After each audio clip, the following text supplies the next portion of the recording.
Et le reportage de nous Sangare était commenté pour vous par Franck Quadio. C'est l'un des plus grands artistes ivoiriens et c'est également l'un des plus grands rendez-vous de reggae. Le Festival international de reggae d'Abidjan, la 2e édition, enregistre plusieurs sommités du reggae mondial. Notre invité de la page culture, Tikenga Fakoli, artiste ivoirien, est la figure centrale de ce festival. Bonsoir Tikenga. Madame, bonsoir. Nous allons regarder ensemble ce reportage et commencer notre entretien. Le palais de la culture de Treichville, transformé en temple du reggae pendant 4 jours. Le festival international de reggae d'Abidjan a bu reggae pour célébrer la musique venue de la Jamaïque. Queen Adjoba est la première à donner de la voix dans un reggae roots aux couleurs dancehall.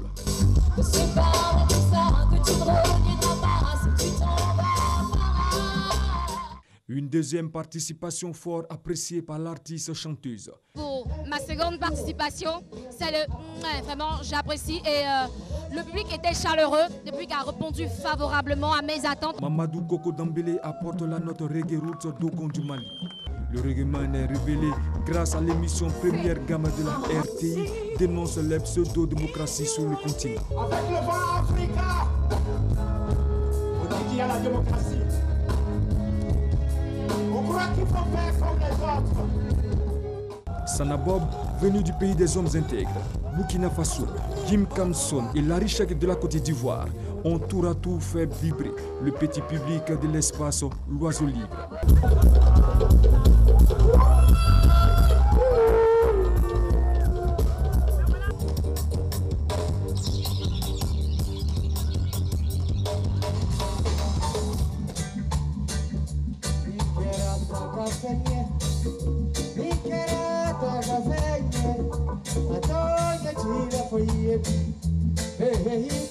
L'ambiance est bonne et voilà, nous sommes satisfaits. Je suis fier aujourd'hui que l'on ait un regard sur le reggae et comme qui dit reggae dit Rastaman. Morgan Heritage, Spyro, Kajim et bien d'autres sont attendus au Palais de la Culture de Treichville. Et justement, c'était l'ouverture d'Abi Reggae qui donc, a commencé donc, le jeudi dernier. Alors, Tikenga, quand vous regardez, Abi Reggae, c'est un rassemblement, on peut dire, de toute l'Afrique. Bien sûr, c'est un festival qui est le bienvenu parce que voilà, nous sommes une nation de reggae avec des grosses têtes d'affiche. Voilà, qui font le tour du monde, font des concerts et qui sont connus, qui ont des disques d'or, qui ont même des disques de platine. Donc il était temps qu'il y ait un festival reggae en Côte d'Ivoire et donc voilà, c'est bienvenu et je félicite les organisateurs. D'accord. Et vous êtes la grande figure de cette 2e édition du festival Abi Reggae. Comment vous l'avez pris?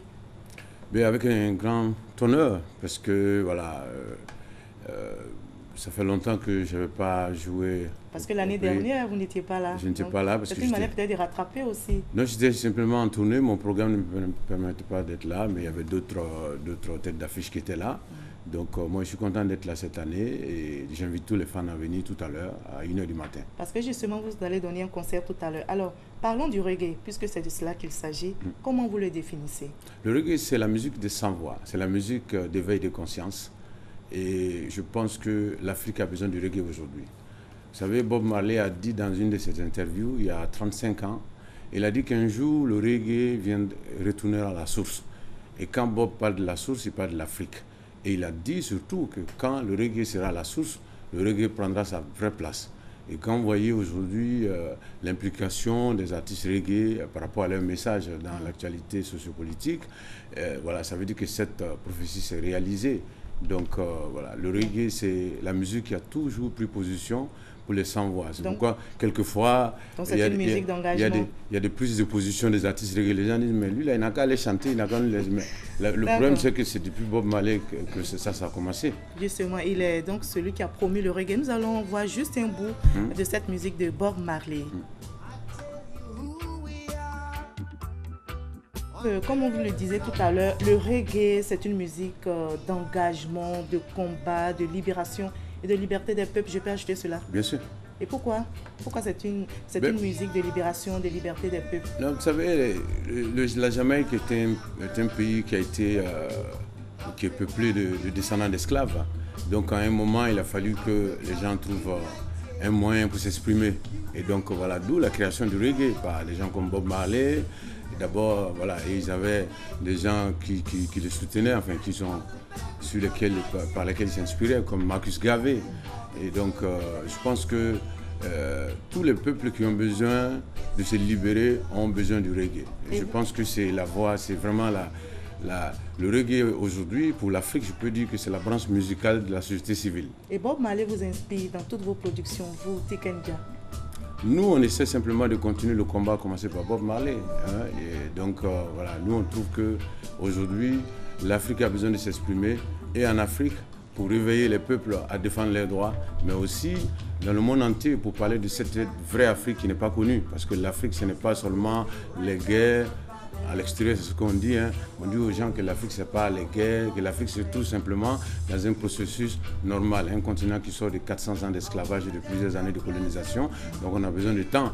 Et que ça fait seulement 55 ans que nous avons été libérés de tout ça. Et donc c'est le message qu'on tient. Donc je dirais que... donc un message d'engagement. Alors, on va parler aussi du Rastafari. Est-ce que c'est quoi? C'est une religion? C'est un style de vie? C'est une philosophie pour certains et c'est une religion pour d'autres. Vous savez, en Jamaïque, il y a des gens qui ont des lieux de prière. Hein, pour le rastafarisme. Il y a aussi des gens qui... Vous êtes dans quel... Moi, je suis musulman, mais je pense que le Rasta, c'est d'abord le cœur. Le Rasta, c'est le peace and love. Tous ceux qui se battent pour la liberté et la justice sont Rasta. Et on n'a pas forcément besoin d'avoir des drudins. Voilà. Si vous vous battez pour la paix, la justice et l'égalité, vous pouvez même être Rasta. C'est un message qui sort donc du cœur. Alors, on va parler d'Abi Reggae. Alors, l'originalité de ce festival, on ne parle pas seulement de concerts, il y a aussi un colloque animé par des débats. Et il y a l'un des thèmes qui m'a marqué. On parle de Tangara Speed Goda à Tiken Jah Fakoly, originalité du reggae en Côte d'Ivoire. Un commentaire sur ce thème? Mais je pense qu'effectivement, le reggae, ce n'est pas seulement une musique, on l'a dit tout à l'heure. C'est bien qu'il y ait un colloque autour de ce festival. Effectivement, voilà, nous avons notre reggae, il faut le dire. Quand vous dites nous avons notre reggae, c'est pas la Côte d'Ivoire ou bien... La Côte d'Ivoire a son reggae, l'Afrique a son reggae. Vous savez, nous on utilise aujourd'hui... Comment vous voyez la différence? On utilise des instruments aujourd'hui traditionnels que les Jamaïcains n'ont pas. S'ils avaient ces instruments, ils allaient les utiliser. Moi, je mets par exemple la kora, le balafon, le sokou, donc qui sont des instruments traditionnels dans ma musique. Et quand je tourne, je suis sur des grands festivals en Europe, les Jamaïcains sont surpris de me voir avec ces instruments-là.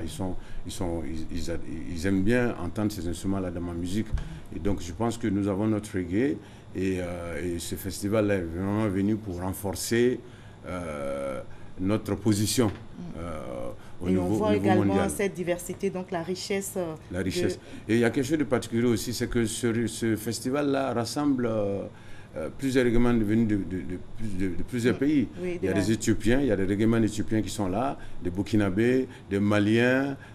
Donc les gens sont venus, des artistes sont venus d'un peu partout. Et je pense que c'est en cela qu'il faut féliciter les organisateurs. D'accord. Alors, un tel événement, Abi Reggae, c'est la 2e édition, c'est l'un des plus grands rendez-vous donc du reggae. Qu'est-ce que ça peut apporter dans la carrière, surtout des jeunes? Ce que ça peut apporter, c'est que les organisateurs d'Abi Reggae ont invité aussi beaucoup de journalistes, beaucoup de spécialistes de reggae qui sont venus du monde entier. Et il y a des producteurs, des journalistes. Donc je pense qu'à travers Abi Reggae, des artistes peuvent signer des contrats, au même titre que le Massa. Voilà. D'accord. Alors, Abi Reggae, pour célébrer l'unité, la fraternité autour de la musique de Jah. Jah, c'est qui, rapidement? C'est Haile Selassie I, Rastafari, King of Kings from Ethiopia. Donc, c'est le roi des rois descendant de Salomon, qui s'appelle Haile Selassie, qui est considéré comme le dieu de Rasta et qui est chanté, celui qui s'appelle Rastafari. Un petit bout de ce que vous allez démontrer ce soir. Tout le monde veut le paradis, mais personne ne veut payer le prix. Et nous les Africains, nous voulons tous le paradis, mais personne ne veut payer le prix. Rien ne tombera du ciel, si nous voulons avancer, il va falloir se battre comme ils l'ont fait il y a longtemps. Et je pense que les téléspectateurs qui nous regardent se déplaceront donc au Palais de la Culture pour assister donc à ce concert de reggae man africain. Alors, Tiken Jah, comme d'autres sommités, je l'ai dit, donne donc un concert ce soir au Palais de la Culture. Dites-nous, quelle est la chanson de Bob Marley qui vous a le plus marqué?